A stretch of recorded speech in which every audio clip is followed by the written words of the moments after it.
সমন্বয়কদের যে বাড়াবাড়ি, এটি এখন বিরক্তির চরম সীমান্তে পৌঁছে গিয়েছে। আমরা যারা সাধারণ আমজনতা, তারা সবাই বিরক্ত, ভীষণ রকম বিরক্ত।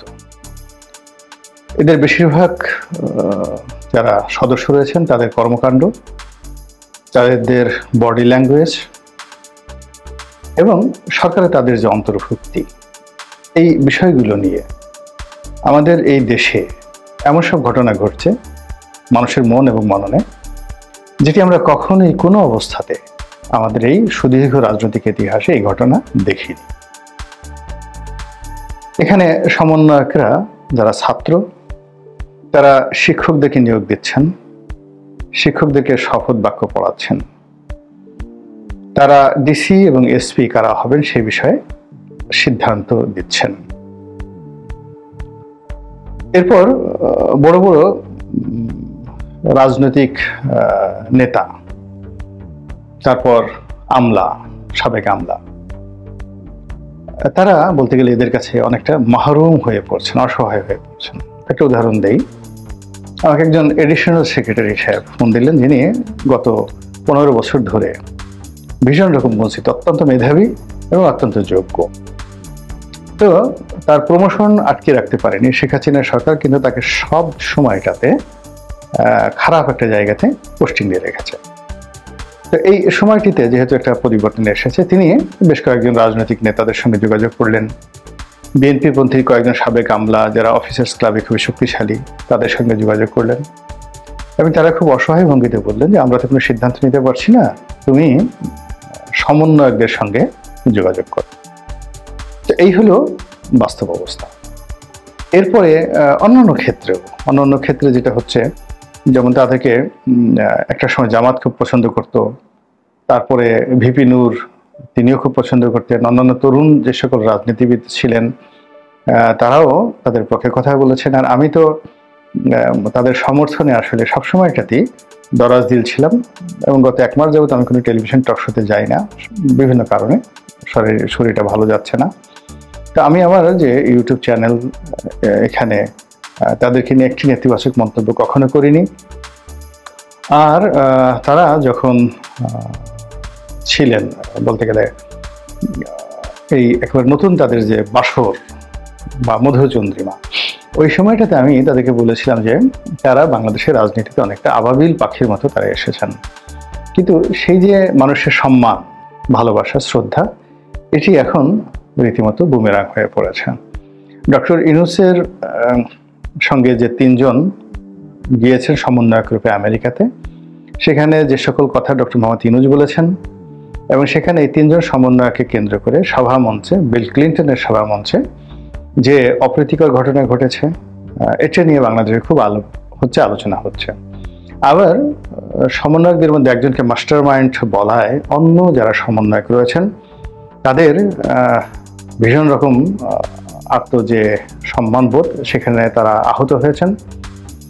এরপর যে ঘটনাটি ঘটেছে সেটা হলো, যারা এই 2 জন উপদেষ্টা পরিষদে রয়েছেন পূর্ণ মন্ত্রীর মর্যাদাতে, তো তাদেরকে প্রথম থেকেই অন্যান্য যারা সমন্বয়ক তারা অনেকটা চুপ হয়ে গেছেন বটে, কিন্তু তাদেরকে বন্ধু হিসেবে গ্রহণ করতে পারেননি। তারা পরিবেশ এবং পরিস্থিতির কারণে তাদের সাথে যোগ্যতম যে সকল সমন্বয়ক রয়েছেন উপদেষ্টা পরিষদে যাননি বা যেতে পারেননি, বাইরে রয়েছেন। কিন্তু যে 2 জন গিয়েছেন তাদের সাথে বাইরে যারা ছিলেন তাদের যে ভূমিকা অনেক বেশি। তো যার জন্য যে সমন্বয়ক তো বটেই, সাধারণ মানুষের প্রশ্ন যে এত শত সমন্বয়কদের মধ্যে কেন এই 2 জনকে হঠাৎ করে বেছে নেওয়া হলো, এদের ভিত্তি কি, এদের যোগ্যতা কি, এদের সঙ্গে কি কানেক্টিভিটি আছে, এদেরকে কোনো এমন বিশেষ কানেক্টিভিটির কারণে এখানে এলো, দেশি না বিদেশি সেই কানেকশন, এই বিষয়গুলো নিয়ে কিন্তু আলাপ আলোচনা হচ্ছে। যদি আন্দোলন ধরেন তাহলে আন্দোলনের কবর রচনা হয়ে গেছিল হারুনের ভাতের হোটেলে। তো সেই হারুনের ভাতের হোটেল থেকে এই আন্দোলনকে আবার রাজপথে যারা নিয়ে এসেছেন তাদের মধ্যে ব্র্যাক বিশ্ববিদ্যালয়, নর্থ সাউথ বিশ্ববিদ্যালয় থেকে শুরু করে কুড়িল বিশ্বরোড এবং বসুন্ধরা এলাকাতে যে সকল প্রাইভেট ইউনিভার্সিটি রয়েছে, উত্তরাতে যে সকল প্রাইভেট ইউনিভার্সিটি রয়েছে, বিশ্বাস করেন তাদের ভূমিকা ছিল সবচেয়ে বেশি। দুর্ভাগ্য, আমরা তাদের মধ্য থেকে একজনকেও সমন্বয়ক হিসেবে এখানে দেখিনি। যদি বিশ্ববিদ্যালয়, প্রাইভেট বিশ্ববিদ্যালয়ের ছেলেরা মেয়েরা যদি রাস্তায় না নামতেন, তাহলে কোনো অবস্থাতেই আন্দোলন সফলতা হতো না। এবং হারুন যে কাণ্ডটি করেছিলেন, অর্থাৎ এদেরকে গ্রেপ্তার করে নিয়ে ভাতের হোটেলে খাইয়ে যে কর্মটি করেছিলেন, সেই কর্মটা শতভাগ সফল হতো যদি প্রাইভেট বিশ্ববিদ্যালয়ের ছেলেরা বেড়ে না নামতেন। অন্যদিকে একটা সময় যখন বিশেষ করে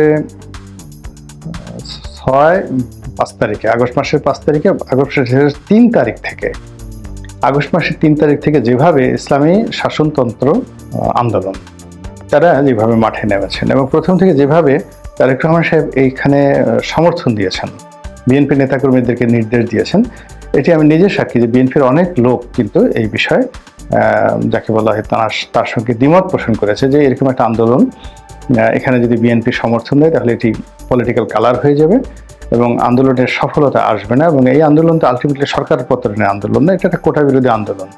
কিন্তু জনাব তারেক রহমান সাহেব কিন্তু কারো কথা গ্রাহ্য করেননি, তিনি এককভাবে সিদ্ধান্ত দিয়েছিলেন এবং সেই সিদ্ধান্তের ফলে সারা বাংলাদেশ থেকে লক্ষ লক্ষ বিএনপির নেতাকর্মী, ছাত্র দলের নেতাকর্মী, যুব দলের নেতাকর্মী তারা কিন্তু ঢাকাতে এসেছিল। আর জামাত তো এখানে প্রথম থেকেই সর্বোচ্চ শক্তি নিয়োগ করে এই আন্দোলনের সঙ্গে ছিল। এর সঙ্গে গণ অধিকার পরিষদ এবং দুটো ভিপি নুরের গণ অধিকার পরিষদ এবং রেজা কিবরিয়ার গণ অধিকার পরিষদ যুগপৎভাবে তারা কিন্তু রাজপথে ছিল এবং সর্বোচ্চ তারা চেষ্টা করেছে, ত্যাগ এবং তিতিক্ষা তারা প্রমাণ করেছে এখানে এবং গ্রেপ্তার বরণ করেছেন, জুলুম এবং নির্যাতনের তারা শিকার হয়েছেন। তো কাজেই এখানে হঠাৎ করে দেখা গেল যে কারোর সঙ্গে কোনো আলোচনা নাই, কথা নাই, বার্তা নাই, বৈঠক নাই, কোনো কিছু নাই। তিনি ফ্রান্স থেকে উড়ে আসলেন ডক্টর মোহাম্মদ ইউনূস এবং অনেকটা ভিসি এসেই আসলাম, দেখলাম এবং জয় করলাম এবং টুক করে বসে পড়লাম ক্ষমতার চেয়ারে। ক্ষমতাটা আসলে এত সহজ জিনিস নয়। 2 নম্বর হলো যে সমন্বয়কদের মধ্যে উপদেষ্টা পরিষদের সদস্য হবে, এটা একেবারেই আমরা কেউ কল্পনা করিনি। আমরা জগৎভাবে বিস্মিত, হতাশ এবং আমরা এতটা বিক্ষুব্ধ যে আমরা অনেকটা বলতে গেলে একেবারে বাকরুদ্ধ হয়ে পড়েছিলাম। আমরা কোনো কথা বলতে পারিনি, যেটা এখন আমরা কিন্তু সবাই বলছি। সাধারণত আমরা আশা করেছিলাম যে যেটি হবে যে ডক্টর মোহাম্মদ ইউনূস আসবেন, তিনি প্রধান রাজনৈতিক দলগুলোর সঙ্গে কথাবার্তা বলবেন এবং তাদের কাছ থেকে একটা তালিকা নিয়ে তিনি একটি ছোট বা মাঝারি উপদেষ্টা পরিষদ গঠন করবেন এবং একটা পলিটিক্যাল কনসাস নিয়ে, পলিটিক্যাল যাকে বলে ভিশন নিয়ে, মিশন নিয়ে তিনি তার সরকার পরিচালনা করবেন। সেক্ষেত্রে 6 মাসের জায়গায় যদি 2 বছর হয়, 3 বছর হয়, 5 বছর হয়, এটি নিয়ে পলিটিক্যাল পার্টিগুলোর কোনো রকম আপত্তি থাকার কথা না এবং তারা সেই আপত্তি কখনো করতো না। কিন্তু তিনি এসে যেভাবে এনজিও গ্রাম তিনি করলেন, অর্থাৎ গ্রামীণ ব্যাংক এবং এনজিওদের লোকজনদেরকে নিয়ে যেভাবে এটি সরকার গঠন করলেন এবং এখন পর্যন্ত যে কর্মকাণ্ডগুলো করছেন, তাতে করে মানুষ রীতিমতো হতাশ হয়ে পড়েছে, অস্থির হয়ে পড়েছে এবং বিরক্ত হয়ে পড়েছে। তো এখানে যে সকল বিরক্তির কাণ্ড ঘটেছে তার মধ্যে সবচেয়ে বেশি বিরক্তির কারণ হলো এই সমন্বয়কদের কাউকে তিনি মাথায় তুলেছেন আর কাউকে তিনি ক্রমশ দূরে সরিয়ে দিচ্ছেন ডক্টর মোহাম্মদ ইউনূস। ফলে সমন্বয়কদের মধ্যে যে বন্ডেজ ছিল প্রথম দিকে, সেই বন্ডেজটা কিন্তু এখনো নেই। দ্বিতীয়ত, এই সমন্বয়কদের মধ্যে যারা সরকারে আছেন কিংবা সরকারের বাইরে আছেন, তাদের অনেক কর্মকাণ্ড নিদারুণভাবে সমালোচিত হচ্ছে এবং সবচেয়ে বড় ব্যাপার হলো যারা এই সমন্বয়ক হিসেবে এখন আছেন তারা আমাদের এই সমাজের নিম্নবিত্ত মধ্যবিত্ত পরিবারের সন্তান। এদের সর্বোচ্চ টার্গেট ছিল বিসিএস করে একজন সহকারী কমিশনার হওয়া, কাস্টমসের কর্মকর্তা, অর্থাৎ এন্ট্রি লেভেল, বিসিএস এর এন্ট্রি লেভেল সর্বোচ্চ। এবং এই সমন্বয়কদের মধ্যে যদি প্রতিযোগিতামূলক পরীক্ষা হতো 10% তারা বিসিএস এর চান্স পেতেন কিনা সেটি আমরা বলতে পারবো না। তো তাদের সর্বোচ্চ স্বপ্ন ছিল একজন বিসিএস কর্মকর্তা হওয়ার এবং তাদেরকে আমরা মন্ত্রী বানিয়ে দিয়েছি। অর্থাৎ মনে করুন যে একটা মানুষ প্রায় 40 বছর চাকরি করে সহকারী কমিশনার থেকে সে একেবারে সচিব পর্যন্ত হলো, সচিব পর্যন্ত হওয়ার পরে সিনিয়র সচিব হলেন তিনি, তারপরে সংস্থাপন সচিব হলেন, ক্যাবিনেট সচিব হলেন, তারপরে ক্যাবিনেট সচিব হিসেবে তিনি রিটায়ার্ড করলেন, রিটায়ার্ড করার পর তিনি এমপি হলেন। তো এমপি হওয়ার পরে আবার তিনি মন্ত্রী হলেন।